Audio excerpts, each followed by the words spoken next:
राधे राधे दोस्तों, मैं आपका स्वागत करता हूँ विशाल मेरे YouTube channel Indian aspirant study पे। आज हम पढ़ेंगे पॉलिटी। पॉलिटी में सबसे पहले हम जानते हैं कि कॉन्स्टिट्यूशन होता क्या है। कॉन्स्टिट्यूशन मतलब संविधान। संविधान किसी भी देश की वो बुक होती है जिनमें उसके सारे नियम कानून, पूरे देश को कैसे चलाना है वो सब लिखे जाते हैं। हमारे संविधान में स्टार्टिंग से पढ़ेंगे तो हम 22 भाग हैं और 395 अनुच्छेद है, ठीक है, और 12 अनुसूची है। तो आज हम सबसे पहले करेंगे अनुसूची को लर्न। अनुसूची पहले में अगर हम जाते हैं अनुसूची में, तो अनुसूची 1 में लिखा कि भारत राज्यों का संघ है, ठीक है। भारत राज्यों का संघ है। भारत राज्यों के संघ में मतलब 28 स्टेट और 8 यूटी शामिल होती है, ठीक है दोस्तों। उसके बाद हम आते हैं वेतन। ये देखो मंत्री लोग कितने चालू है। सबसे पहले वेतन की बात की, उसके बाद शपथ लगा रहे, मतलब दूसरे में क्या है, शपथ। फिर तीसरी अनुसूची में हम जाते हैं। तीसरी अनुसूची में शपथ, पहले पैसा ले लेते हैं फिर शपथ लेंगे। तीसरी में शपथ होगी, तीसरे में हो गई शपथ।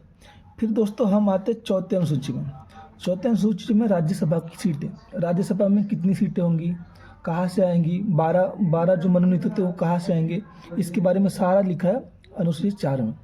उसके बाद आते हैं 5वीं अनुसूची में, जिसमें लिखा है ST आयोग, मतलब SC/ST को कितना आरक्षण, कितना रिजर्वेशन, कब कहाँ कितना देना है, वो सब 5वीं अनुसूची में लिखा है। फिर आते हैं हम छठे अनुसूची में। छठे अनुसूची में 4 राज्य हैं जो पूर्वोत्तर है। ये पिछड़े हुए राज्यों को कुछ रिजर्वेशन दिया गया है, जैसे असम हो गया, मेघालय हो गया, त्रिपुरा हो गया, मिजोरम, इन्हें कुछ रिजर्वेशन दिया गया, इसलिए छठे अनुसूची में इनको कितना रिजर्वेशन दिया जाएगा, ये सब छठे अनुसूची में लिखा गया। फिर आते हैं हम अनुसूची 7 में। अनुसूची 7 में है शक्तियों का विभाजन। शक्तियों के विभाजन में हम मतलब शक्तियों का विभाजन हम इस तरह से समझ सकते हैं कि जैसे सेंटर है अपने पास, एक सेंट्रल गवर्नमेंट, फिर स्टेट गवर्नमेंट। तो सेंट्रल गवर्नमेंट को कौन से हक है, कौन से उनके पास ये अथॉरिटी है।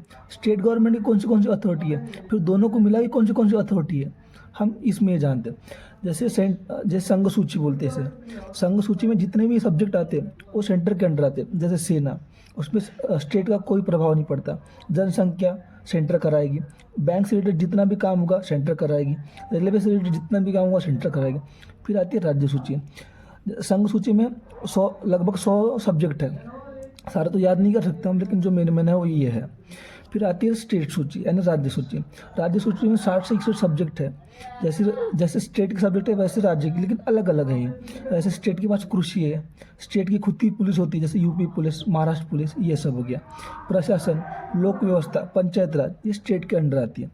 फिर समवर्ती सूची। समवर्ती सूची का मतलब होता है कि उसमें ना राज्य का और ना संघ का, यहाँ दोनों का बस चलता है। यहाँ 52 सब्जेक्ट है लगभग, यहाँ दोनों का मतलब जैसे फॉरेस्ट है तो यहाँ पे राज्य भी कानून बना सकती है और स्टेट भी कानून बना सकती है। जैसे शिक्षा है तो जो शिक्षा पॉलिसी आती है या एजुकेशन पॉलिसी आती है, तो ये सेंटर की भी अपनी खुद की एक पॉलिसी होती है और एक स्टेट की गवर्नमेंट की भी होती है, मतलब सेंट्रल गवर्नमेंट की। तो ऐसे ये जो सब्जेक्ट है जैसे पर्यावरण नियोजन, इन सब में दोनों का चलता है, स्टेट का और राज्य का, दोनों का। फिर अवशिष्ट सूची बोलते हैं चौथी को। अवशिष्ट सूची का मतलब ये होता है कि जैसे संविधान वाले इतने होशियार थे जिन्होंने संविधान बनाया, उनको पता था कि हम इस समय सारे तो सब्जेक्ट लिख नहीं सकते, आगे बढ़ के कुछ इनोवेशंस होगी, कुछ इन्वेंट होगा, तो कहाँ कौन सी सूची हो, सब लड़ाई करेंगे कि ये राज्य सूची को दो, ये संघ सूची को दो, क्योंकि कोई भी अपना सब्जेक्ट दूसरे को देना नहीं चाहेगा, ठीक है।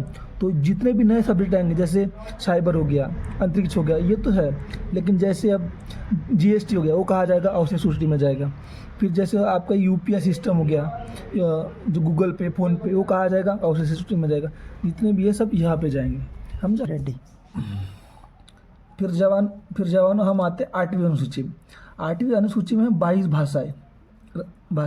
हर जो 22 भाषा है वो मैं आपको किसी दूसरी वीडियो में सारी 22 भाषाएं 2 मिनट में लर्न करा दूंगा सारी।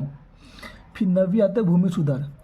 भूमि सुधार का मतलब ये होता है कि जब पुराना टाइम था, जब अंग्रेजों के टाइम में जमींदारी प्रथा थी, तो एक ही के पास 100 एकड़, 150 एकड़ ज़मीन हुआ करती थी, तो उससे वो वही मालिक हुआ करता था 100 एकड़ का, बाकी के पास कुछ नहीं, बस मजदूरी करते थे। तो जमींदारी प्रथा आई 1951 में।